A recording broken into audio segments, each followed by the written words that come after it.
वालेकुम अस्सलाम। वालेकुम अस्सलाम। शुरू करते हैं सर। नाउ जेनेटिक्स शुरू करते हैं, है ना। वालेकुम अस्सलाम। Now starting genetics. तबीयत बस थोड़ी मोरी ठीक है, काम करने लायक है। और फॉर्मर बैच,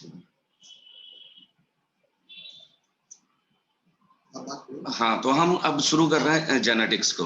भाई जेनेटिक्स,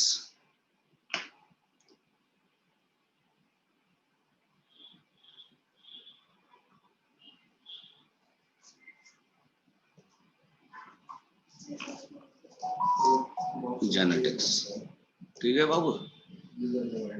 अब आ जाओ, माइक तो लेना पड़ेगा सर।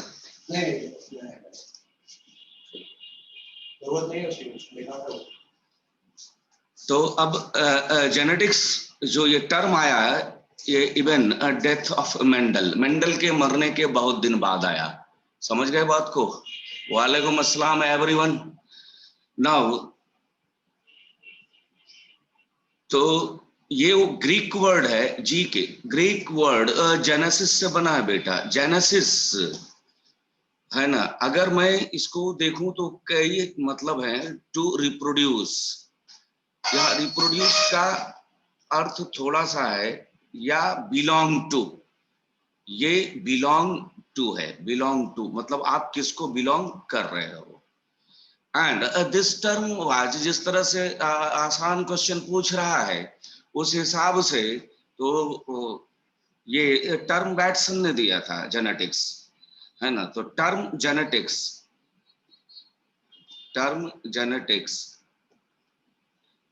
Given by Batson. इसके बाद प्लांट फिजियोलॉजी में हम आएंगे इस टॉपिक के बाद। गिवन बाय बैट्सन, बैट्सन के द्वारा दिया गया ये टॉपिक है। Clear. 1905 somebody say it is 1906, जो भी हो। तो हमारा यहाँ मतलब बेटा बिलोंग टू से है। हमारा मतलब किससे है? बिलोंग टू से है, ठीक है। बिलोंग टू का मतलब है कि आप किसको बिलोंग करते हैं। मतलब यहाँ पूछते हैं हम कि संस्कार कैसी है, अगर मैं बोलूं, या बोलते हैं इसको कि खानदान कैसा है। बिलोंग टू, अरे ये उनका बेटा है, ये तो निश्चित अच्छा ही होगा। ये उनकी बच्ची है, ये तो निश्चित अच्छा ही होगा। मतलब आप किसकी बात कर रहे हैं? जेनेटिक्स की बात करें, मतलब ये अगर उसके औलाद है, वो उससे बिलोंग करते हैं, तो ये परिवार बड़ा अच्छा है। दिस इज कॉल्ड जेनेटिक्स, है ना। जेनेसिस, बिलोंग टू, मतलब हाथी का बच्चा कभी सांप पैदा नहीं होता, और कोबरा का बच्चा कभी अजगर नहीं हो सकता, इसलिए कि वो किसको। हाँ बेटा, आज फर्स्ट क्लास है मोइन खान। तो ये हाथी का बच्चा जो है ना, वो कोबरा नहीं हो, अजगर नहीं हो सकता, और अजगर का बच्चा कभी कोबरा नहीं हो सकता।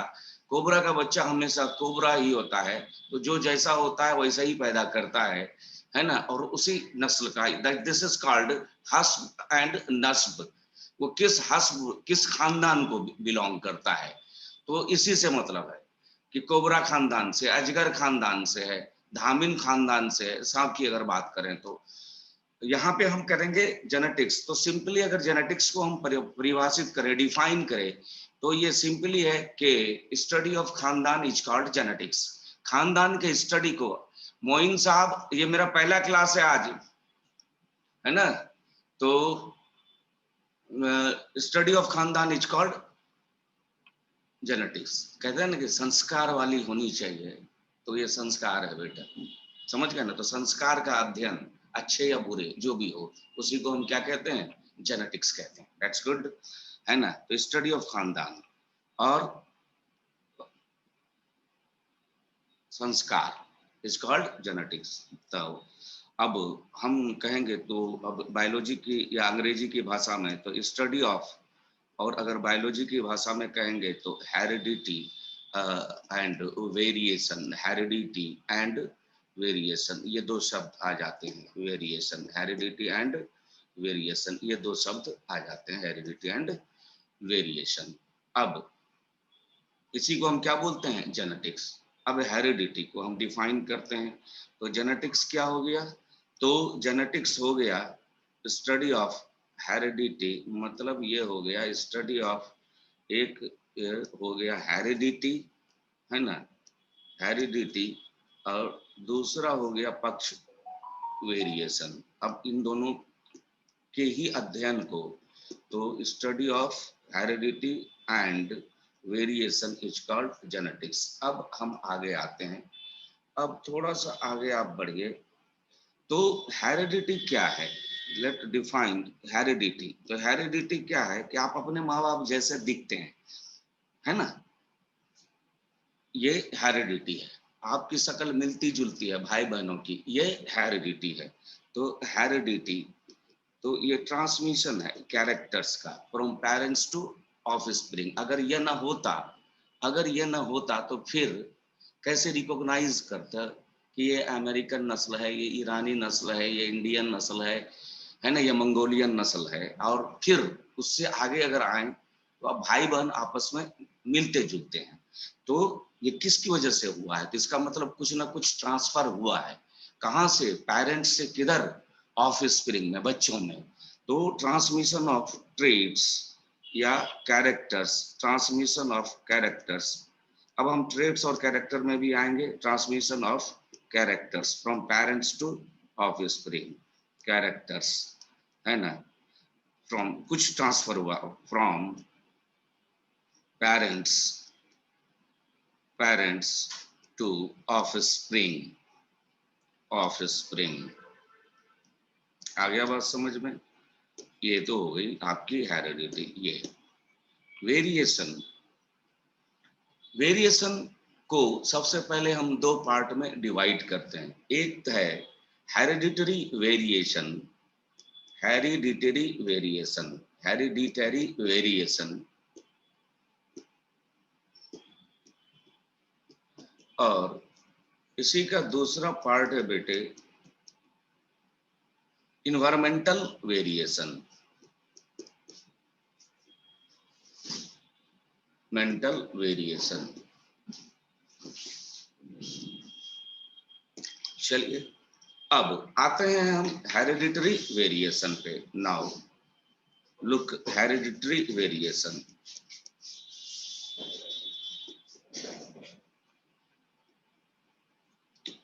हेरिडिटरी वेरिएशन, ये डिफरेंसेस हैं बिटवीन इंडिविजुअल्स। जैसे मैं एक इंडिविजुअल हूँ, मेरा भाई मेरी बहन एक एक इंडिविजुअल है, समझ गए ना बात को, तो ये सब एक एक इंडिविजुअल है। लेकिन ऐसे वेरिएशंस हैं कि हम दोनों इनहेरिट किए हैं एक ही पेरेंट से, या हम लोग भाई बहन एक ही पेरेंट से, हम लोगों में बहुत सारी सिमिलरिटीज है। डिस्पाइट इसके बावजूद भी हम एक ही माँ बाप के औलाद, हम लोग आपस में एक दूसरे से वैरी करते हैं। इवन अगर आप गौर करें तो मेरे दादा जैसा मैं दिखता हूँ, या मेरा बेटा मेरे नाना जैसा दिखता है, या दादा जैसा दिखता है, या अपने नाना नानी जैसा दिख रहा है। इसका मतलब कोई कैरेक्टर्स, कोई फैक्टर्स जो कहीं एक्सप्रेस नहीं कर सका था, जो एक्सप्रेस नहीं कर सकता था, किया किसमें, बाप में या बेटे में, वो आके परपोते में एक्सप्रेस करना शुरू कर दिया। आ रहा है बात समझ में, तो वो परपोते में एक्सप्रेस करना शुरू कर दिया। तो ये ट्रांसफर है किसका, कैरेक्टर्स का, फैक्टर्स का। कहां से, from one generation to the next. देखो एडम एंड ईवे से ही सारे दुनिया कायम हुई है। अगर तो एडम ईवे से या मनु श्रद्धा से पूरी दुनिया बनी है, तो ह्यूमन आज तक ह्यूमन ही है, लेकिन डिफरेंसेस के साथ, समझ गए। तो फिर तुम देखना कि बहुत लोग अपने माँ बाप जैसे बिल्कुल नहीं होते, परदादा जैसे हो जाते हैं, दादा जैसे हो जाते हैं। तुम नहीं हो अपने माँ बाप जैसे, बहरहाल अभी आपकी शादी नहीं हुई, तो अपने माँ बाप जैसे नहीं हो सकता है कि आपके दादा के जैसा आपका औलाद पैदा हो जाए, उसकी शक्ल मिलती जाती है। इसका मतलब ये हेरिडेटरी है। हेरिडिटरी मतलब ये फैक्टर एक जनरेशन से दूसरे, दूसरे से तीसरे में गया, जहां एक्सप्रेस करने का मौका मिला वहां ये एक्सप्रेस कर दिया, जहां नहीं मौका मिला वो एक्सप्रेस नहीं कर सका, लेकिन वो कभी समाप्त होते नहीं है। आ गया बात समझ में? यही जर्म प्लाज्म थ्योरी कहती है, हम आगे डिस्क्राइब करेंगे। तो हेरिडिटरी वेरिएशन क्या है? डिफरेंसेस, ये डिफरेंसेस है, डिफरेंसेस। इसको हम डाइवर्सिटी कभी नहीं कहेंगे, ये डिफरेंसेस है बिटवीन आदमी और बीच बंदर के बीच की जो डिफरेंट असमानता है वो डाइवर्सिटी है, लेकिन ह्यूमन ह्यूमन है वो डाइवर्सिटी नहीं है, वो डिफरेंसेस है। The differences between individuals, individuals, even brothers and sisters,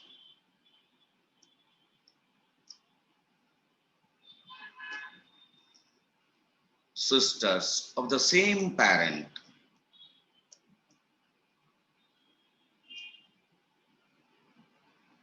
except identical twin,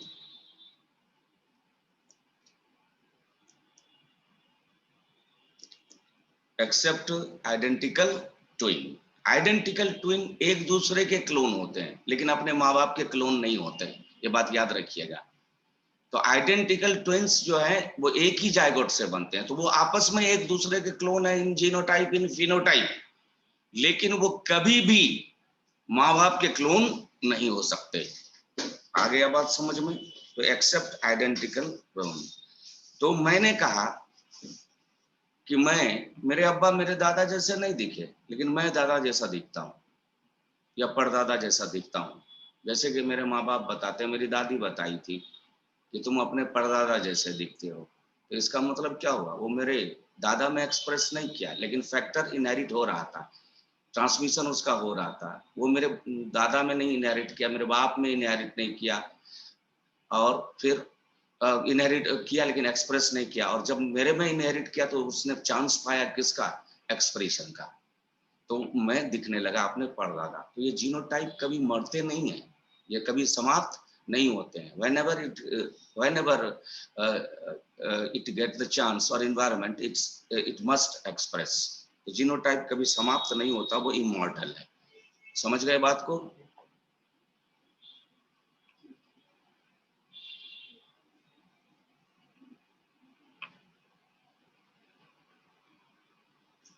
Adil Farooq, हम रिप्रोडक्शन नहीं पढ़ा रहे हैं, अभी तो हम बेसिक में चलेंगे। समझ गए ना? अभी आ रहे हैं वहीं पे, अभी आ रहे हैं जेनेटिक्स बिफोर मेंडल, इंटिटी भी बताएंगे। अब ये हो गया आइडेंटिकल ट्विंस। तो एक्सेप्ट आइडेंटिकल ट्विंस, इनको छोड़कर कोई भी माँ बाप सेम मतलब भाई बहन आपस में एक दूसरे से सेम नहीं हो सकते। दूसरा कैरेक्टर है environmental variation.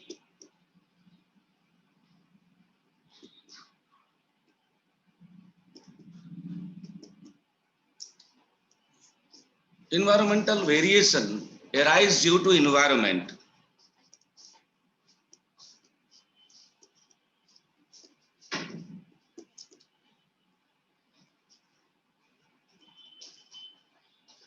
Arise due to environmental factors. अब ये environmental factors लाइट हैं, टेम्परेचर है, एंड अदर फैक्टर है, स्ट्रेस कंडीशंस, दूसरे स्ट्रेस कंडीशंस हैं।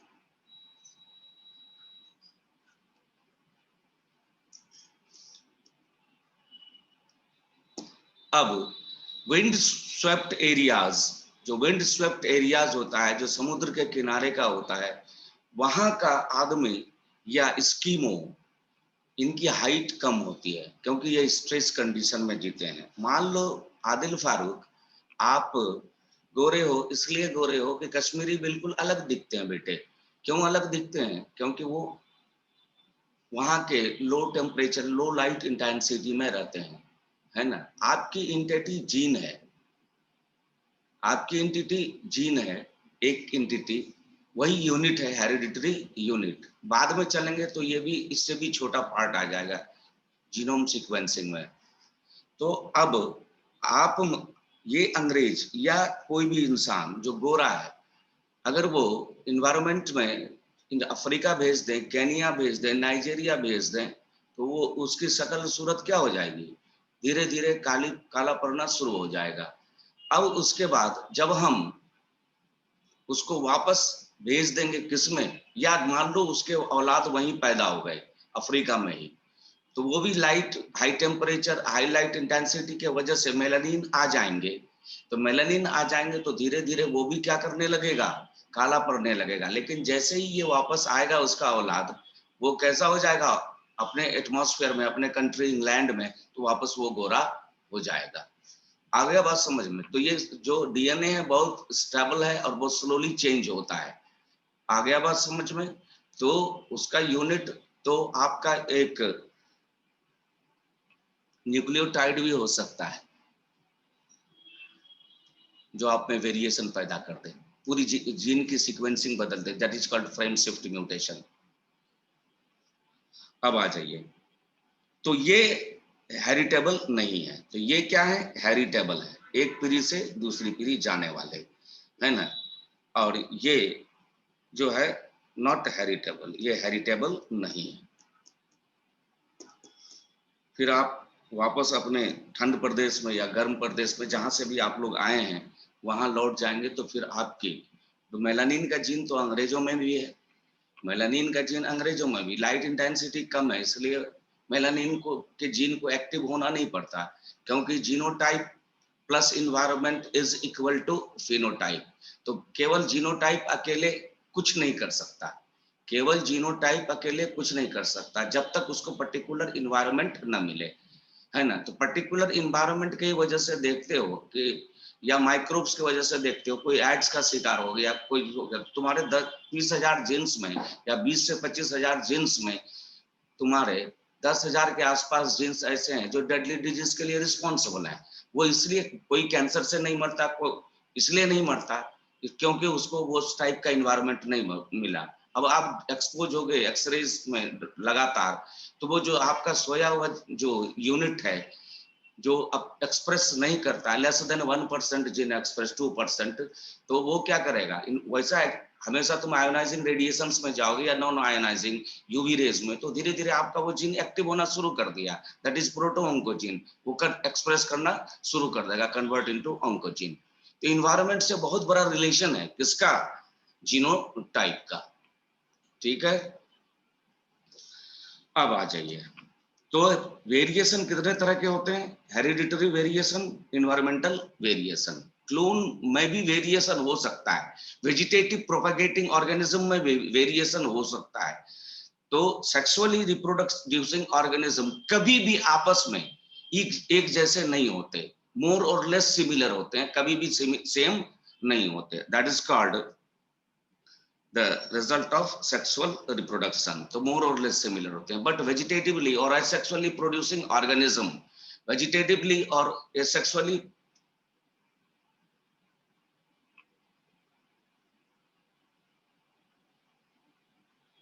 ड्रॉन में वेरिएशन कैसे होता है, ड्रॉन डेवलप करता है, जो एरेनोटॉकी आप पढ़े हैं तो उसमें आपने पढ़ा होगा मोनोजाइगोटिक ट्विंस आर आइडेंटिकल भाई। ड्रोन में तो एग बना है, एग से डायरेक्ट डेवलप करता है ड्रोन जो मेल बी है, तो उससे पहले मियोसिस हो जाती है ना बाबू, मियोसिस हो गया तो इसका मतलब क्रॉसिंग ओवर हो गया, तो क्रॉसिंग ओवर होगा तो एक जो एग होता है वो क्या होता है, अगर मैं मेंडल को मानूं तो 50% रिकॉम्बिनेंट या 1% रिकॉम्बिनेंट या 2% रिकॉम्बिनेंट। तो मियोसिस का मतलब क्या है, जो डिप्लॉयड ऑर्गेनिज्म है वहां मियोसिस हुए, मियोसिस से में क्या हुआ, क्रॉसिंग ओवर हुआ पैकेटिन में, तो जो गैमेट्स बनेंगे, जो 4 गैमेट्स बनेंगे तो वो तो वेरिएशन वाले बनेंगे ना। अब वो गैमेट अकेले क्या करेगा, डेवलप कर जाएगा directly by means of parthenogenesis. जब डायरेक्टली वो डेवलप कर गया पार्थिनोजेनेसिस, वो एग, तो वो एग तो वेरिएशन लिए हुए है ना, क्योंकि फीमेल तो डिप्लॉयड है ना, क्वीन भी। आ गया समझ में? यस, आसिफ कमाल मोनोजाइगोटिक ट्विंस ही आइडेंटिकल ट्विंस को कहते हैं। लेकिन इसमें तो सेक्सुअली रिप्रोड्यूसिंग ऑर्गेनिज्म मोर और लेस सेम हो सकते हैं except identical clone. Sexually reproducing organisms more or less similar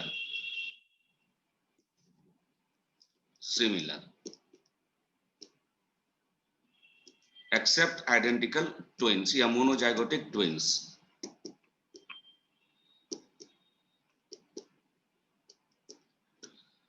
अब दूसरा है कि वेरिएशन हो सकता है इवन एसेक्सुअली रिप्रोड्यूसिंग ऑर्गेनिज्म में वेरिएशन में अकर। अब एक केस तो ड्रोन का हो गया, वो case.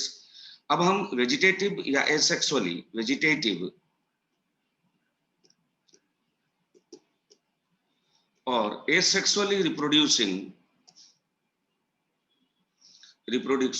reproducing organisms are cloned to each other।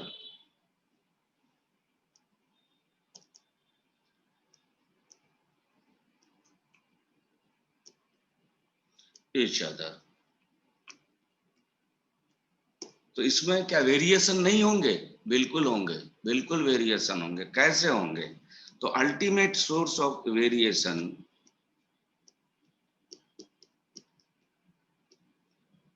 इसमें भी हो सकते हैं। Source of variation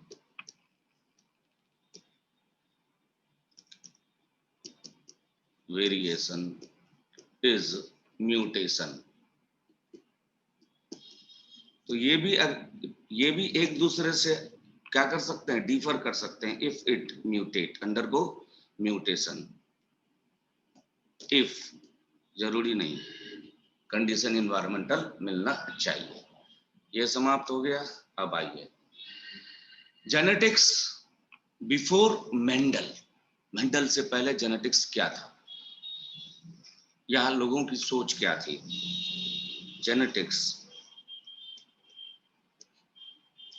before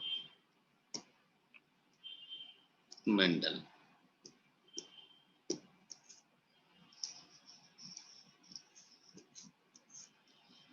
Number 8, it was Pythagoras, that is moist vapor theory।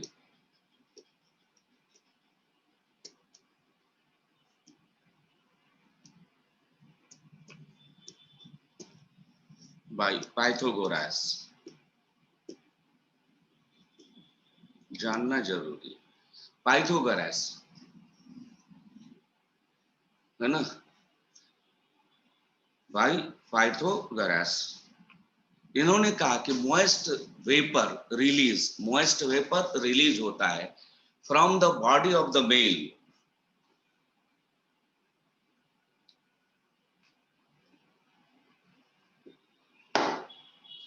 Pythagoras ने क्या कहा कि moist vapour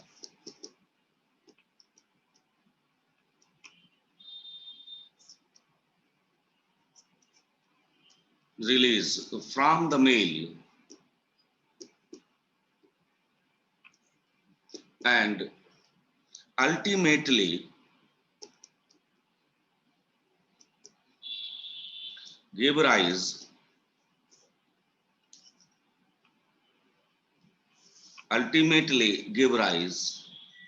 a young ones, एक बच्चे को जन्म देता है young ones in the body in the womb of the female, in the womb of the female।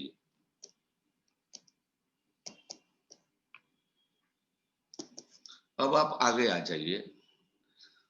दूसरा, अब एरिस्टोटल के बिना तो कुछ है नहीं भाई, तो इसने प्योर ब्लड थ्योरी दिया।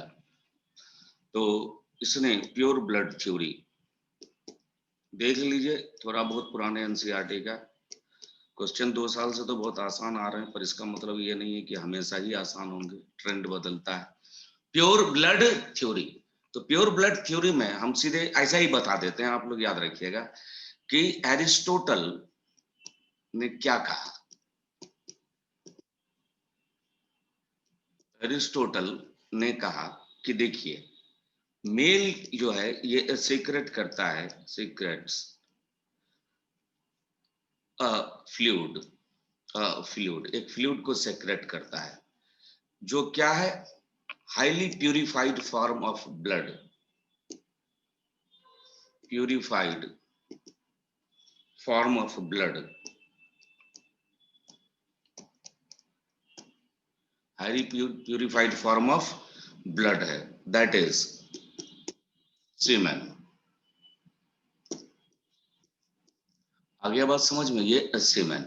फीमेल भी सीक्रेट करती है, फीमेल इनका ये भी सीक्रेट करती हैं।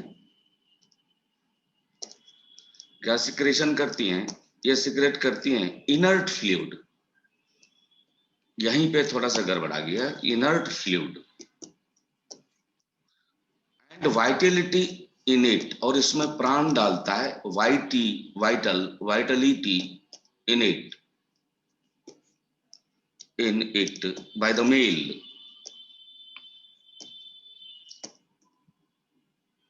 और इसमें वाइटलिटी कौन डालता है, प्राण कौन डालता है बेटा? ये डालता है मेल, मतलब दैट इज सीमेन। इसका मतलब एग जो बनती है फीमेल की, वो उनके हिसाब से वो इनर्ट होती है, और मेल का जो सीमेन होता है वही उसमें वाइटलिटी प्रोवाइड करता है, जिसकी वजह से एक यंग वंश पाया जाता है। तो अगर मैं पाइथागोरस की बात करूं और इसकी बात करूं एरिस्टोटल की, तो इन लोगों ने थोड़ा बहुत देख लेना चाहिए याद रखने के लिए। ट्रेंड कभी भी बदल सकता है। 10 साल तक ह्यूमन फिजियोलॉजी से एक क्वेश्चन भी नहीं आया था पिछले टाइम में।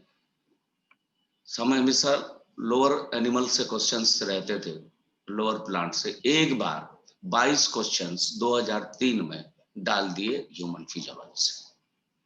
बस कब क्या हो जाए कहना मुश्किल है, इसलिए शॉर्ट में हम बता रहे हैं आपको। तो ये पाइथागोरस के हिसाब से और इसके एरिस्टोटल के हिसाब से फीमेल का कोई रोल नहीं है, फीमेल का no role, female play no role. किसी भी बच्चे के जन्म में फीमेल का कोई रोल नहीं है। इनके भी हिसाब से फीमेल का कोई रोल नहीं है, नो रोल, नकार दिया। अब आप आगे बढ़िए। तीसरा ये पूछ सकता है प्री फॉर्मेशन थ्योरी, ये इसको याद रखना, प्री फॉर्मेशन थ्योरी।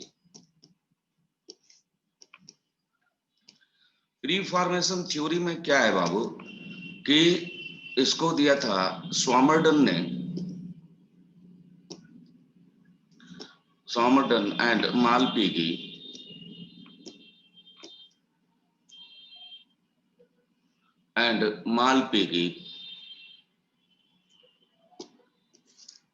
क्या कहा इन लोगों ने कि देखिए ये एक स्पर्म है,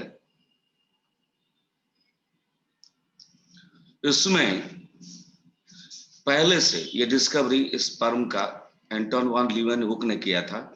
इसने कहा कि पहले से एक मिनिएचर ह्यूमन बना रहता है, छोटा सा इंसान, ये छोटा सा इंसान बना रहता है पहले से।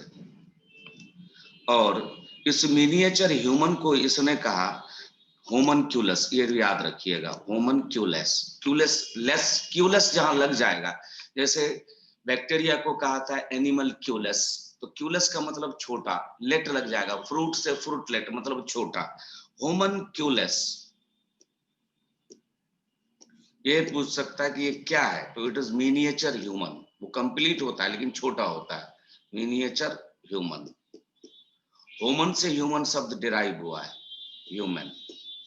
आगे बात समझ में? और फर्टिलाइजेशन एक ऐसी प्रक्रिया है जो मात्र इस छोटा ह्यूमन को माँ के गर्भ में बड़ा कर देता है, माँ के गर्भ में क्या कर देता है, बड़ा कर देता है। आगे बात समझ में? मतलब इन्होंने भी फीमेल के रोल को नकार दिया। उसके बाद डी, अब आ जाइए इपीजेनेटिक थ्योरी, सिर्फ नाम लिख देते हैं, इपीजेनेटिक थ्योरी। ये उल्फ ने दिया था, बाय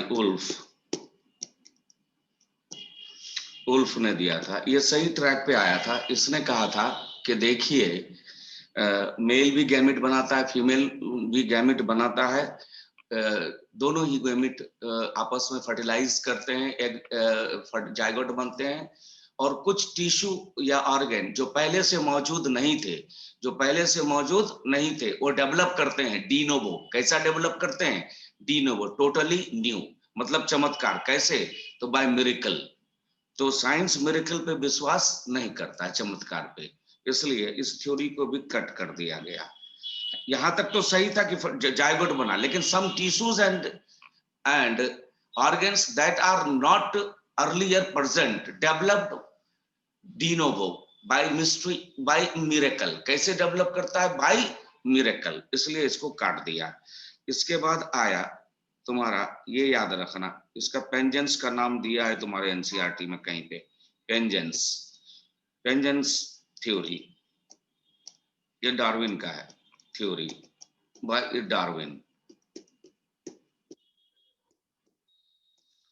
चार्ल्स डार्विन ने कहा कि देखिए, छोटा छोटा स्ट्रक्चर बनाता है हर ऑर्गन, आप जो आपका है बॉडी का, वो छोटा, जैसे छोटे हाथ, छोटे पांव, छोटे नाक, छोटे आंख, छोटे कान, इस तरह से सब कुछ छोटा छोटा बनता है। और फर्टिलाइजेशन में ये क्या होता है? इन छोटे चीज को क्या कहते हैं? दीज छोटा चीज आर कॉल्ड पेंजेंस और गैम्यूल्स। क्या बोलते हैं? पेंजेंस, पेंजेंस। तो पेंजेंस क्या हो गया? स्मॉल मिनिएचर स्ट्रक्चर जो each part of the body बनाता है, स्मॉल मिनिएचर स्ट्रक्चर को पेंजेंस कहते हैं। यही क्वेश्चन पूछता है ज्यादा, मिनिएचर, स्मॉल मिनिएचर स्ट्रक्चर, इसको पेंजेंस बोलते हैं, यही पूछा जाएगा आपको। और इसी तरह छोटे छोटे पार्ट बनते हैं, और फर्टिलाइजेशन मज एक, या गैम्यूल्स भी लिख लो, गैम्यूल्स कहते हैं इसको। ये छोटे छोटे पार्ट फर्टिलाइजेशन के द्वारा, मेल और फीमेल के द्वारा एक जगह रीओरिएंट होते हैं, और फिर ये फिर बड़े हो जाते हैं एक बच्चे के रूप में। अब आ जाइए, इसको भी काट दिया गया। अब आइए स्वामर्टन के बाद जो एक्चुअली जो जेनेटिक्स की बुनियाद पड़ी, वो पड़ी तुम्हारा माओपार्टियस का एक थ्योरी है, जिसको मेंडल के बारे में पूछता है कि मेंडल ने रेसिप्रोकल क्रॉस से किस थ्योरी को सही किया था। तो ये तुम्हारा जो नंबर था ई। अब एफ में आ जाओ, पार्टिकुलेट थ्योरी, यही particle, my dear, particulate theory ही पार्टिकल है, यही particulate theory, that is theory. इसने बहुत सही पकड़ा, बाय माओपार्टियस, माओपार्टियस, बाय माओपार्टियस, सीधा इनका था। ये थ्योरी दी गई थी डिस्कवरी ऑफ मियोसिस के बाद, क्रोमोसोम की डिस्कवरी के बाद। इसको इसलिए ईपी जेनेटिक, ईपी मतलब ऊपर से आया हुआ चमत्कार। कोई बच्चा चमत्कार से पैदा होता है क्या? कहता है कि सम टिश्यू और organs that were not present earlier developed de novo. De novo का मतलब होता है totally new, totally new, by miracle. तो मिरेकल, साइंस मिरेकल पर विश्वास नहीं करता। तो माओपार्टियस ने क्या कहा कि देखिए, ये मेल है, ये मेल गैमेट दिया, सीधी बात, ये मेल है, इसने क्या दिया? Male gamete. लेकिन उसको लोगों ने नकार दिया, क्योंकि उतना साइंस डेवलप नहीं था। चलो, मेल,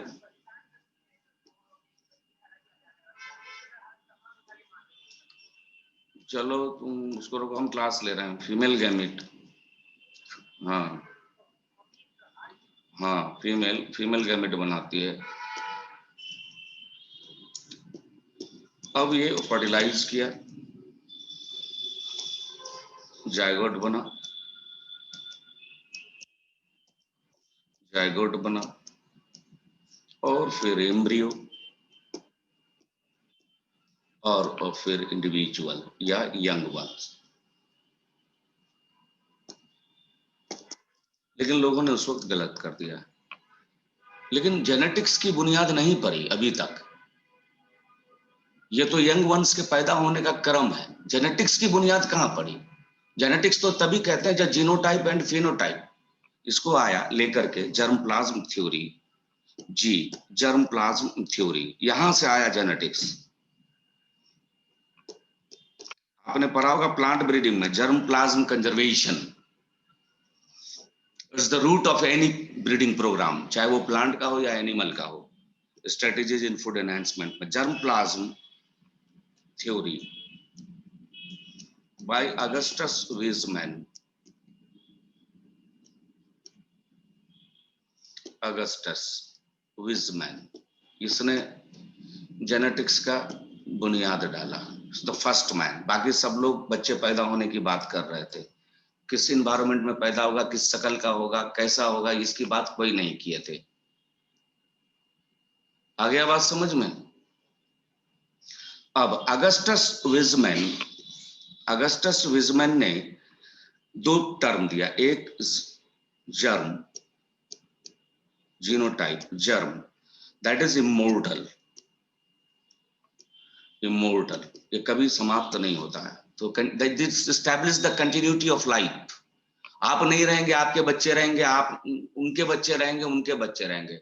लेकिन genotype that is the germ, या इसको आप जीनोटाइप बोलेंगे, तो जीनोटाइप एडम एंड ईवे का जीनोटाइप आज भी कंटिन्यू कर रहा है बाबू, स्टिल इट इज कंटिन्यू। तो एडम एंड ईवे का जीनोटाइप अभी कंटिन्यू आज तक कर रहा है, वो समाप्त नहीं हुआ है। बट कहता है कि दिस जीनोटाइप, ये जर्म इन्वायरमेंट से रिएक्ट करता है, उसकी भी जरूरत है, एसेंशियल है ये, और इन्वायरमेंट से रिएक्ट करता है और एक फिजिकल एंटिटी बनाता है, दैट इज द एंटिटी, है ना, दैट इज एक ऑर्गेनिज्म, एक इंडिविजुअल पैदा होता है, इंडिविजुअल, एक इंडिविजुअल पैदा होता है, इंडिविजुअल पैदा हुआ बाबू, एक इंडिविजुअल, इसको बोला, इस इंडिविजुअल को बोला Soma, Soma, and this individual और सोमा इज मोर्टल। ये इंडिविजुअल और सोमा क्या है?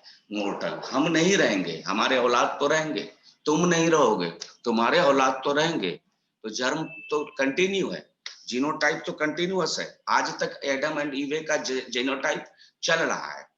तो पहली बार इसने जीनोटाइप की बात करी, किसने? अगस्टस वीजमैन ने, और कह दिया कि ये इमॉर्टल है, इसको कभी नहीं मार सकते। अब तुम क्या हो? आधे तुम माँ का रूप हो, आधे किसका रूप हो? आधा पापा का, आधा मम्मी का, क्या हो? इन दोनों को रिप्रेजेंट तुम एक एंटिटी के रूप में कर रहे हो, half of mummy and half of पापा, उसके तुम दोनों रिप्रेजेंटेटिव हो। आ गया बात समझ में? कोई आसमान से टपक के चमत्कार से नहीं पड़ा, जैसे उल्फ ने कहा कि सम टिश्यूज और वो सब जो है ये करता है। और आपने कहा स्वामर्डन वाला क्यों गलत कर दिया? अरे स्पर्म में इस मेल मतलब फीमेल का कंट्रीब्यूशन कुछ भी नहीं होता। पाइथागोरस और ये लोगों ने कहा कि फीमेल का कोई कंट्रीब्यूशन नहीं है, तो कंट्रीब्यूशन नहीं है तो रेसिप्रोकल क्रॉस के द्वारा ये क्या समझा दिया कि male and female contribute equally in the form of, तभी तो मेंडल इतना हिट हुआ रेसिप्रोकल क्रॉस से, कि स्पर्म में केवल ही होमनक्यूलस नहीं पाए जाते, वो आधा रिप्रेजेंटेटिव है, that is what cleared by genotype. और फीमेल को इनर्ट आप हमेशा कहते रहे, मतलब कि ये ऐसी बात हो गई कि कारपेंटर से आप पूछ रहे हैं, कारपेंटर से आप पूछ रहे हैं कि कारपेंटर को क्या काम क्या है? उन लोगों ने कारपेंटर कहा, एरिस्टोटल ने कहा कि फीमेल एक कारपेंटर है। कारपेंटर का ये आउटलुक नहीं है कि लकड़ियां कहां से आ रही हैं, लकड़ियों को शेप देना उसका काम है, लकड़ियों को शेप देना, कुर्सी बनाना है, टेबल बनाना है, बेंच बनाना है ना, कुछ भी बनाना है, ये उसका शेपिंग का काम है। No female has no role and simply she works as a carpenter. अब उसका कोई मतलब वो देख उसका ये उसको ये जरूरत ही नहीं है कि वो लकड़ी, है ना, असम से आई या उत्तराखंड से आई, इसलिए गलत हो गया। और केवल स्वामर्डन ने कहा कि स्पर्म में जो है छोटा आदमी होता है, तो एग में एग का कोई रोल ही नहीं है।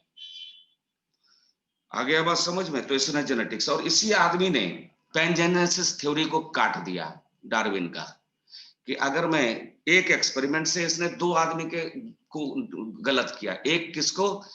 तो एक गलत किया आपके इसको डार्विन के पेंजेंस को। मान लो उसने चूहे के पूंछ काट लिए थे ना, हाँ, चूहे के पूंछ काट लिए इसने, अगस्टस विजमैन ने तो चूहे के पूंछ काटने के बाद उन्होंने कितने जनरेशन तक उसको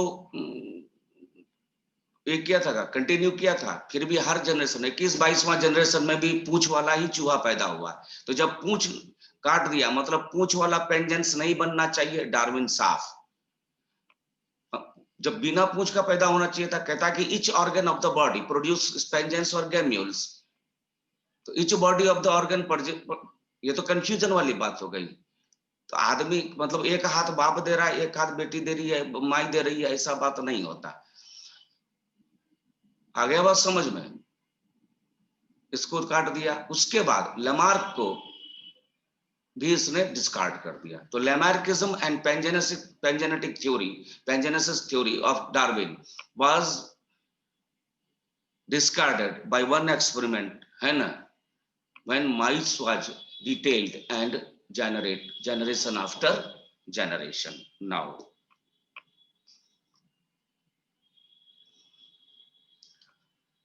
ये तो हो गया तुम्हारा। अब आ जाते हैं द अर्ली वर्कर्स। तो अर्ली वर्कर्स में इसका नाम याद रख लेना। अर्ली वर्कर्स में इसके बाद कोई कुछ काम नहीं किया यार। अर्ली वर्कर्स में जो उनसे पहले हैं, क्या कहते हैं, मेंडल से गॉस आपका दिया हुआ एनसीईआरटी में, नाइट, उसके बाद आपका दिया हुआ है नॉर्डिन, ये सारे लोग दिए हुए हैं, गॉस, नाइट और नॉर्डिन, ये सब दिए हुए हैं। आ गया बात समझ में? और डार्विन भी है, ये सब लोग काम कर रहे थे, डार्विन भी है। उसके बाद तब आते हैं मेंडल। लेकिन इनकी शुरुआत सबसे पहले अर्ली वर्कर्स में इन सबसे पहले एक नंबर पे आया है कौन? तो जोसेफ कॉलरिएटर, जो आप पढ़ते हैं पॉलीजेनिक इनहेरिटेंस, जोसेफ कॉलरिएटर, इसने टोबैको स्पेसिस पे एक्सपेरिमेंट करना शुरू किया। ये पूछ देगा क्वांटिटेटिव इनहेरिटेंस में इसका डिस्कवरर यही है। तो ये Joseph Koelreuter is the first worker. ये जोसेफ कॉलरिएटर, इससे क्या पूछेगा आपको एक क्वेश्चन, कॉलरिएटर कि ये किस पे एक्सपेरिमेंट किया था? तो कॉलरिएटर ने एक्सपेरिमेंट किया था किस पे? तो कॉलरिएटर ने एक्सपेरिमेंट किया था टोबैको स्पीसीज पे।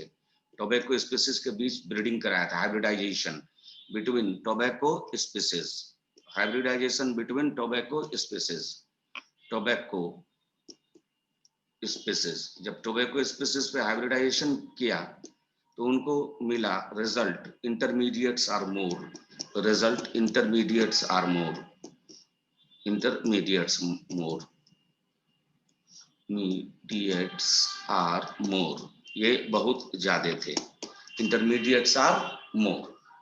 आ गया। ये नॉर्डिन फ्रांस का है, नॉर्डिन फ्रॉम फ्रांस।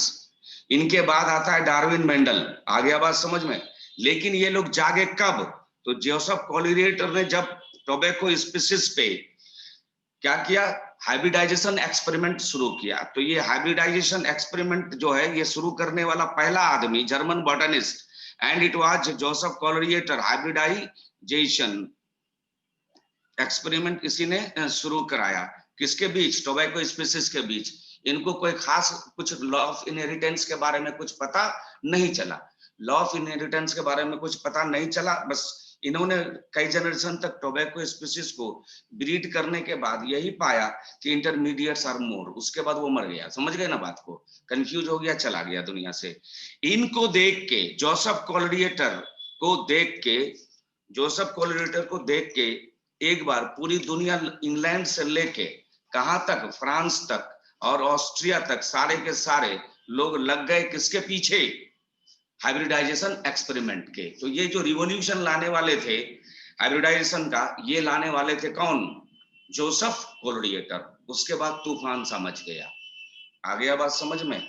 और इन सब में मोर और लेस ये लोग रिजल्ट के करीब पहुंच के फिर अपने ही आप में उलझ जाते थे, क्योंकि लोग एक समय पे एक काम नहीं करते थे। मेरा मतलब है कि एक समय पे आप एक ही काम करेंगे तभी सफलता मिलेगी, एक समय पे 2-3 काम करेंगे तो कहीं सफलता नहीं मिलेगी। मेंडल के सक्सेस का कारण यही था कि मेंडल ने हमेशा एक समय पे एक ही काम किया। आ गया बात समझ में? ये सब है। तो अर्लियर वर्कर्स में सबसे इंपॉर्टेंट है तुम्हारा जोसेफ कॉलरिएटर, गॉस नाइट का नाम दिया हुआ है एनसीईआरटी में, नॉर्डिन, डार्विन, पूरी दुनिया में हाइब्रिडाइजेशन शुरू की और मेंडल ने भी शुरू कर दी। इसमें किन्हीं को कामयाबी नहीं मिली, कामयाबी मिली मेंडल को, इसलिए कि उसने एक समय पे एक ही काम किया, दो काम नहीं, न इधर के रहे न उधर के रहे। आगे बात समझ में, ये हो गया। अब हम आते हैं नाउ द, वो टोबैको स्पेसिस पे काम किया था, इसको याद रखना। जोसेफ कोलरिएटर पूछ देगा, किस्मत खराब होता है तो ऊंट पे चढ़ा आदमी को कुत्ता काट लेता है। ये मत समझना कि 2 साल हल्के आ गए तो अगला साल भी हल्का ही आएगा। बैलेंस तैयारी होनी चाहिए हर साल। सेटर का दिमाग को हम आप नहीं जानते। पूछने को क्या है, किसी से कुछ भी पूछ लो, कभी हल्का पूछ लो, कभी खूब टफ पूछ लो। अब आ जाइए, अब the basics fundamentals of genetics, ये क्लास नहीं छूटनी चाहिए। तो terminology, terms and symbols,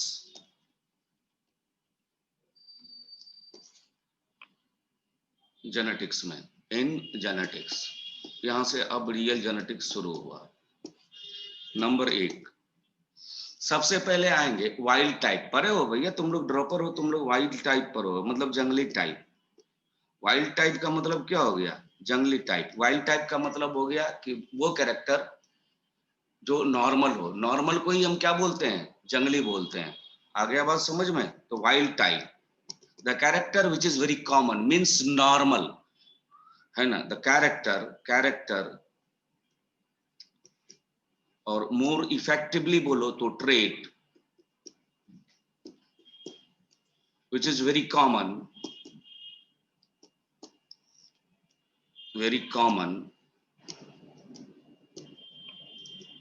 is called wild type। उसी को हम क्या बोलते हैं बेटे, वाइल्ड टाइप। वाइल्ड टाइप को हम बोलते हैं किसको, the character which is very common, मतलब normal, and is called wild type. अब आ जाइए, एंड यूजुअली डोमिनेंट, और प्राय डोमिनेंट होता है। यूजुअली, ऑलवेज नहीं कह सकते, यूजुअली डोमिनेंट, और प्राय के क्या होता है भैया, डोमिनेंट होता है। समझ गए ना, प्राय डोमिनेंट होता है। हो सकता है रिसेसिव। कोलरिएटर जर्मन बॉटनिस्ट हैं। अच्छा, पॉलीजेनिक इनहेरिटेंस का डिस्कवरर वही है, ये बाद में पता चला। जैसे मेंडल के बाद पता चला कि मेंडल सब खोज काम करके चला गया था और फादर ऑफ जेनेटिक्स उसको ऑनर्ड कर दिया गया। अब यूजुअली डोमिनेंट है, होते हैं, तो इसका मतलब कभी रेसेसिव भी हो सकता है, कभी क्या हो सकता है, रेसेसिव भी हो सकता है। तो ट्राइट बोलना ज्यादा सही है। For example Mendel's tall garden pea, वो वाइल्ड टाइप। तुम सब जो बच्चे हो ये तुम लोग वाइल्ड टाइप हो, मतलब जंगली टाइप हो। हम भी वही हैं, वाइल्ड टाइप, क्योंकि एबनॉर्मल तुम लोग कोई नहीं हो। तो जो एबनॉर्मल होता है उसको क्या बोलते हैं, म्यूटेंट।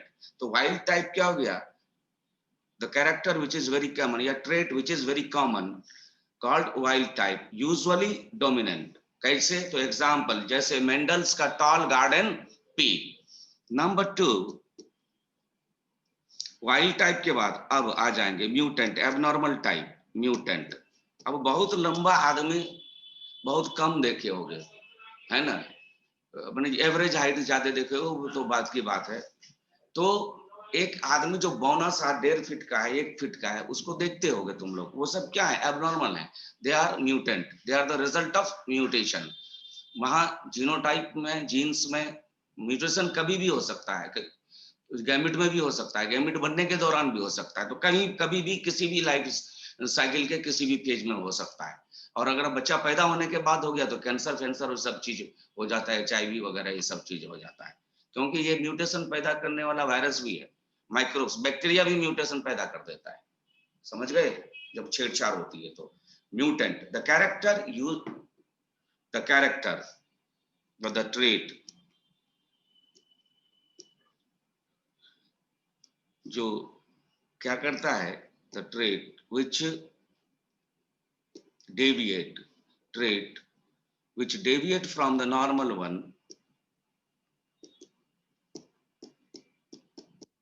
यही जेनेटिक्स का बुनियाद, ये सीख गए जेनेटिक्स खत्म कहानी। Which deviate from the normal one. तो आप लोग कोई म्यूटेंट नहीं है। फिल्म देखे ना, बहुत सब जेनेटिक्स पे फिल्म बना है म्यूटेंट पे, है ना, ट्रिपल एक्स म्यूटेंट, तो सिंग निकल जाता है तो हाथ निकल जाता है, ये इंड्यूस किया जाता है म्यूटेशन के द्वारा। तो the trait which deviate from normal one, तो वो लोग नॉर्मल नहीं होता है, normal one, and usually recessive, usually क्या होते हैं बेटे, यूजुअली रेसेसिव, यूजुअली ये क्या होते हैं, रेसेसिव होते हैं, लेकिन कभी कभी डोमिनेंट भी हो सकते हैं, usually recessive. For example, example के तौर पे किसको लेंगे, मेंडल्स ड्वार्फ गार्डन पी,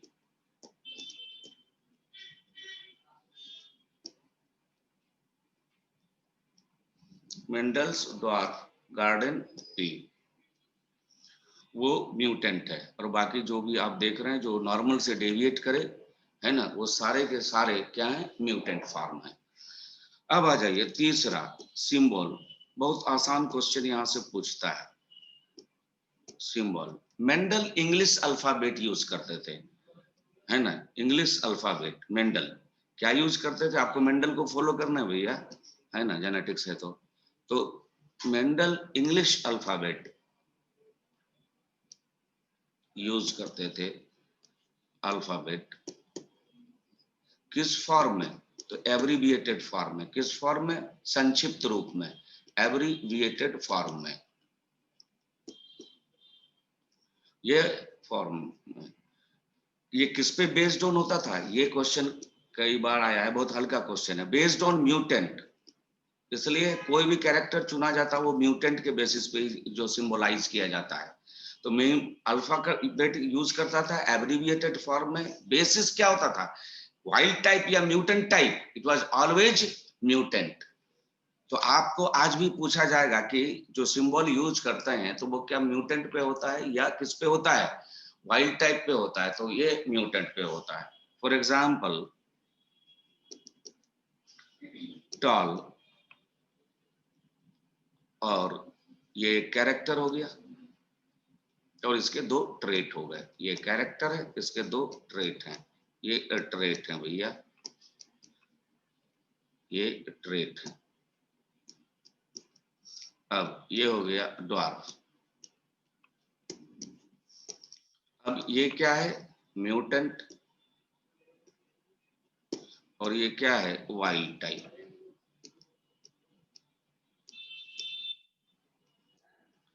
अब बेस्ड ऑन किस पे होना था, म्यूटेंट पे, तो आप मेंडल ने एल ई लिया था, एल ई मतलब लोअर केस एल ई, आप टीटी देखते हैं वो हमारी सुविधा के लिए है, मेंडल के लिए नहीं, एल ई, एल ई, क्योंकि ये वाइल्ड टाइप था और डोमिनेंट था, इसलिए इसको कैपिटल में कर दिया। मेंडल को लगा कि नाटा होना अच्छा नहीं लगा, हाइट कम होना अच्छा नहीं लगा, तो मेंडल ने उसको कहा लोअर केस, ड्वार्फ को क्या कहा, शॉर्ट को लोअर केस, लोअर केस में इसने क्या किया, इस एल ले लिया और ई ले लिया, लोअर केस का ये एल ले लिया और ये ई ले लिया, ये ली कर दिया। चूंकि ये रेसेसिव था इसलिए इसको अपने एक्सपेरिमेंट के बाद इसने रेसेसिव पाया, तो इसको क्या कर दिया, स्मॉल एल ई, और इसको क्या कर दिया, कैपिटल एल ई, जो आज हम अपनी सुविधा के लिए इसको टीटी के रूप में इस्तेमाल करते हैं, पर मेंडल का ये है।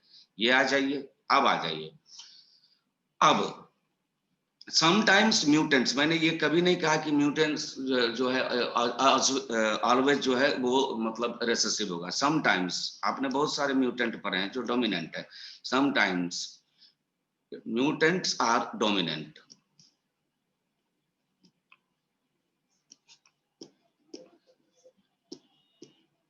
आर डोमिनेंट, जब कभी कभी म्यूटेंट्स डोमिनेंट होते हैं। फॉर एग्जाम्पल बार आई, आंख बार जैसा हो जाए, छोटा हो जाए, बार बहुत छोटा हो जाए, तो for example bar eye in Drosophila, पढ़े हो ना, ड्रोसोफिला क्लासिकल एग्जाम्पल है म्यूटेशन का, कितने सारे इसने नए नए स्पीसीज बना दिए। Bar eye in Drosophila is mutant and dominant, and dominant, ये रेसेसिव नहीं है। अब मैं आपको बोलूं कि ये डुप्लीकेशन का रिजल्ट है, म्यूटेशन में जो चेंज इन क्रोमोसोमल स्ट्रक्चर है उसमें एक है, ये एक्स क्रोमोसोम है, it is x chromosome of Drosophila, x chromosome, x chromosome. ये जीन मैपिंग में इस रीजन को बोलते हैं 16th रीजन। इसमें डुप्लीकेशन हो गया, मतलब कोई यूनिट रिपीट हो गया, डीई म्यूटेशन के वजह से, डुप्लीकेशन बताएंगे, ये किसी यूनिट का बढ़ जाना। तो डुप्लीकेशन होने के बाद जो इसके ड्रोसोफिला के इतने बड़े आंख थे वो छोटे होके बार आई हो गए। अब चूंकि म्यूटेंट डोमिनेंट है और मेंडल साहब को हम जो है, बार आई का मतलब छोटा आंख, देखो जैसे हम ऐसे आंख छोटा कर लें, बहुत बाढ़ जैसा दिखे, वही बाढ़। अब एक्स क्रोमोसोम पे है, ये किसका है, तो ड्रोसोफिला का है, उसमें डुप्लीकेशन होता है तो ये क्या होता है, आंखें छोटी हो जाती हैं। तो अगर एक बार और डुप्लीकेशन हो गया तो वो डबल बार हो जाता है, तो और छोटी हो जाती है। इवन और ज्यादा केस हो गया क्रोमोसोम नंबर 3 पे, तो आईलेस डोमिनेंट हो जाता है। म्यूटेशन है, आईलेस, आंख ही नहीं होगा, अंधा होगा पर डोमिनेंट होगा। जिससे भी ब्रीड करेगा वही अंधा ही पैदा होगा। जिससे भी ब्रीड करेगा, मेल या फीमेल जो भी बार आई वाली है, वो क्या करेगा, इधर में मेल फीमेल को नहीं देखते, बार आई वाली जो मेल है या फीमेल, इससे अगर जो भी होगा उसका सबका आंख छोटा होगा एक तरफ से। आ गया बात समझ में? तो ये कौन म्यूटेशन का रिजल्ट है, तो ये डुप्लीकेशन का रिजल्ट है। और आंख कैसी होनी चाहिए थी, बड़ी होनी चाहिए थी, ये छोटी हो गई, बाढ़ जैसा दिखता है, तो डोमिनेंट। अगर मेंडल को तो फॉलो करना ही होगा। अब मैंने बार आई के लिए चुना, म्यूटेंट के लिए B R capital B capital B R, और वाइल्ड टाइप के लिए हमने चुना बी आर। हम लोग ऐसा नहीं करते। हम लोग अगर कोई भी यहाँ आके देखेगा, एक्सेप्शनली कभी कभी म्यूटेंट डोमिनेंट होता है, sometimes mutants are dominant. Duplication Moin Khan, ये देखो डुप्लीकेशन, ये देखो मैं एक क्रोमोसोम पे, ये मैं तुमको जीन दिखा रहा हूँ, A B C D E F, sorry, A B C D E F G, ये सब पढ़ाएंगे, change in structure of chromosome, इसी टॉपिक में है यार, A B C D E F G. अब कोई यूनिट, अब ये फेनोमेना है डुप्लीकेशन का, मान लो ये डीई डुप्लीकेट कर रहा है, डुप्लीकेशन कर रहा है, डुप्लीकेट कर रहा है, डुप्लीकेशन, तो ये क्या हो गया, ए बी सी डी ई, ये यूनिट डुप्लीकेट हो गया, दिस इज डुप्लीकेशन। फिर एफ और जी, आ गया समझ में? अगर ये एक्स क्रोमोसोम में ड्रोसोफिला का हो गया, एक जीन का, एक दो सेगमेंट का, एक न्यूक्लियोटाइड का, दो न्यूक्लियोटाइड का, अगर वो क्या हो गया, डुप्लीकेशन हो गया, तो पूरा फेनोमेना ही बदल जाएगा। आ गया बात समझ में? तो इसी तरह डिलीशन भी होता है, अभी बताएंगे, अभी धीरे धीरे चलो, सब्र से काम लो। अब ये बार आई है, तुम इधर से, एक्सेप्शंस को तो लोग नहीं पढ़ते ना, कि बार आई जो है वो क्या है, म्यूटेंट है। कोई भी तुम उधर से आओगे, कहोगे सिद्दीकी सर पगला गए हैं, बताओ, जो वाइल्ड टाइप है, नॉर्मल टाइप है, उसको इधर में लिख दिए हैं और इधर में म्यूटेंट को लिख दिए हैं। ये कंफ्यूज कोई भी करेगा, ये कंफ्यूजन किसी को भी होगा बेटा, क्योंकि एक्सेप्शंस नहीं पूछते, है ना। कुछ ऐसा क्लास 1 क्लास 2 में चीजें हैं जो हमको पूछ दिया जाए तो हम उसका आंसर नहीं दे सकते, कुछ चीजें ऐसी हैं, है ना। अब बार आई म्यूटेंट है, यहाँ लिखना पड़ेगा म्यूटेंट, यहाँ लिखना पड़ेगा वाइल्ड टाइप। तो लोग ऐसा नहीं करेंगे, पब्लिक के पास टाइम नहीं है, पब्लिक के पास टाइम नहीं है। तब क्या होगा भैया, देखिए क्या होगा, ये देखिए, इस कंफ्यूजन को दूर करने के लिए कि म्यूटेंट को वाइल्ड समझ जाएगा और वाइल्ड को म्यूटेंट समझ जाएगा, और इसको क्या कर देगा, it will create a confusion. तब आज के टुडे जो मॉडर्न जेनेटिसिस्ट ने कहा कि नहीं, इसको दूर करना होगा, बाबा का तो बात मानना पड़ेगा। किनकी बात माननी पड़ेगी, हम उसके बिना नहीं चल सकते, मेंडल की बात को तो मानना पड़ेगा, और म्यूटेंट पे ही बेस्ड ऑन होगा। तो मॉडर्न जेनेटिसिस्ट ने कहा कि अच्छा, बाबा की भी बात मान लेते हैं और काम भी हो जाएगा। जेनेटिसिस्ट इन्होंने क्या किया कि वाइल्ड टाइप के लिए किया, वाइल्ड टाइप के लिए किया, वाइल्ड टाइप को रिप्रेजेंट किया किससे, प्लस प्लस से। किससे रिप्रेजेंट किया, प्लस, और ये प्लस, प्लस से, ठीक है। और म्यूटेंट को के लिए, म्यूटेंट पे तो बाबा जैसे बोले हैं वैसे ही होगा। म्यूटेंट के लिए जो भी कैरेक्टर है, जैसे बार, BR, ये, तो ये अब तुमने इसका नामांकन, तुमने इसको सिंबलाइज किया, तुमने कर दिया बार आई के लिए, बार आई इंड्रोसोफिला के लिए, बार आई के लिए तुमने ये कर दिया, इधर कर दिया प्लस प्लस, ये कर दिया प्लस प्लस, और इधर लिख कर दिया BR और इधर कर दिया BR। अब ये लोग आएगा तो कहेगा कि yes it is wild type, फिर आगे बढ़े, ये क्या है, तो ये कैपिटल में है, ओ बाहर आई, मतलब मींस म्यूटेंट इज, क्योंकि म्यूटेंट को बेस तो बनाना ही पड़ेगा, तो म्यूटेंट इज डोमिनेंट। तो आपको नॉलेज भी आ गया ना बेटा, अब कोई कंफ्यूजन होगी नहीं होगी। अब अगर मैं हाइट इन गार्डन पी को लूं, तो हाइट इन गार्डन पी, तो हाइट इन गार्डन पी को मैं अगर लूं, गार्डन पी को अगर मैं लूं, तो हमने क्या लिख दिया, इधर प्लस प्लस प्लस प्लस, और यहां लिख दिया स्मॉल एल ई, बाबा की बात को मानते हुए, क्योंकि उसको मानना ही है, बाबा is the father of genetics, है ना। तो ये क्या हो गया, तुम उधर से आए, ये कैरेक्टर क्या है, ठीक है वाइल्ड टाइप है, ये तो पता आ गया, ये समझ में आया। Wild type must be represented by symbol plus plus, किससे सिंबल करेंगे, प्लस प्लस से सिंबलाइज करेंगे, किससे सिंबलाइज करेंगे, प्लस प्लस से सिंबल करेंगे। और बाबा ने कहा, मतलब मेंडल ने कहा कि आपको म्यूटेंट पर ही बेस्ड होना होगा। तुमने पाया कि बार आई के केस में म्यूटेंट रेसेसिव नहीं, म्यूटेंट क्या है बेटा, डोमिनेंट है। तो तुमने अब वहां से उधर से चलते हुए एक्स मैन आया और या वाई मैन आया, वो इसको स्टडी करना चाहा, तो पहले ही देखा सिंबल को, तो 12 हेडिंग लिखा हुआ था, ऐसा लिखा हुआ था, उसने डोमिनेंट फॉर्मिनेंट, किसी के पास पब्लिक के पास टाइम नहीं, इतना कौन लिखेगा, तो इसने क्या किया कि प्लस प्लस लिख दिया मॉडर्न जेनेटिसिस्ट के हिसाब से, और इधर इसने क्या कर दिया, म्यूटेंट को, अगर if mutant are dominant must be written in capital letter, if mutant are recessive must be written in small letter। आया समझ में, आया समझ में। अब हाइट इन गार्डन पी के लिए हम देख लें, तो अब कोई उधर से आया पब्लिक, वाई मैन आया या जेड मैन आया या हल्क आया उधर से, है ना, जो म्यूटेंट है उधर से आया, वो देखा कि ये प्लस प्लस है, ये प्लस प्लस है, और ये क्या है, स्मॉल लेटर में लिखा हुआ है, इसका मतलब कि ये क्या है, ये रेसेसिव है, और वाइल्ड टाइप क्या है, डोमिनेंट है। पहले किसको देखे, इधर को वाइल्ड टाइप, आगे बढ़े, म्यूटेंट को देखे, क्या कैपिटल में है, no it is in small letter, means ये क्या है, रेसेसिव। इधर में आया, एक्स मैन आया था पहले, उसने कहा व्हाट इज प्लस प्लस में, it is what is this, it is wild type, आगे बढ़ा, एक्स मैन देखा इधर कैपिटल में लिखा हुआ, ओ म्यूटेंट इज डोमिनेंट। आया समझ में, प्लस प्लस वाइल्ड टाइप को रिप्रेजेंट कर रहा है, रिप्रेजेंट वाइल्ड टाइप, मतलब नॉर्मल टाइप।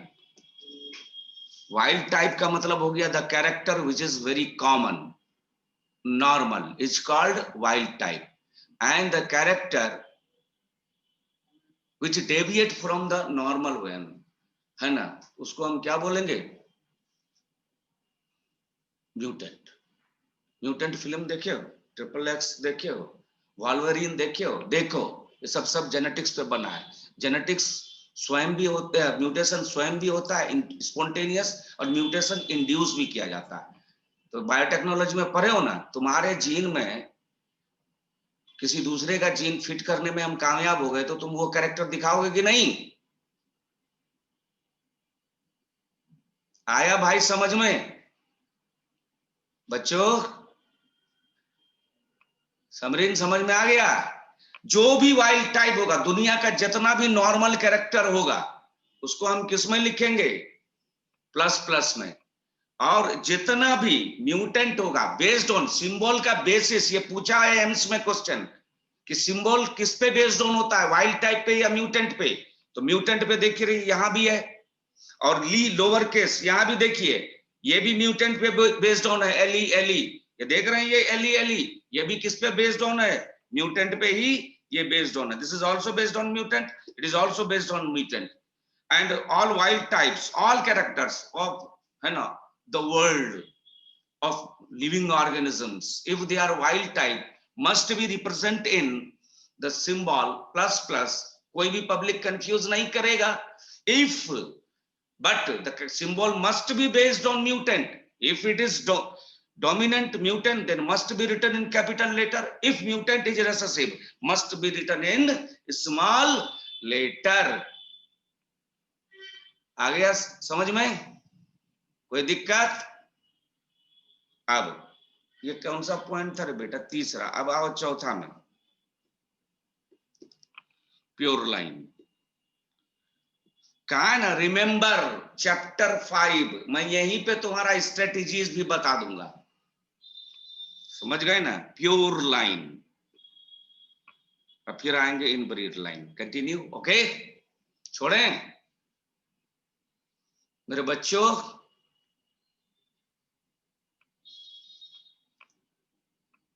क्लास कल हम ही लेंगे, फिर थर्सडे दिल्ली जाना है रिपोर्ट करने, बोला है कि समझ में आया सबको ना? हाँ, अच्छी बात है।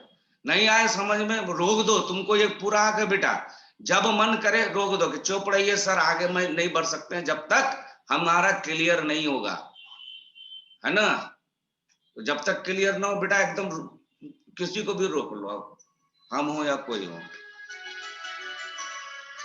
ठीक है? ठीक है, अल्लाह हाफिज।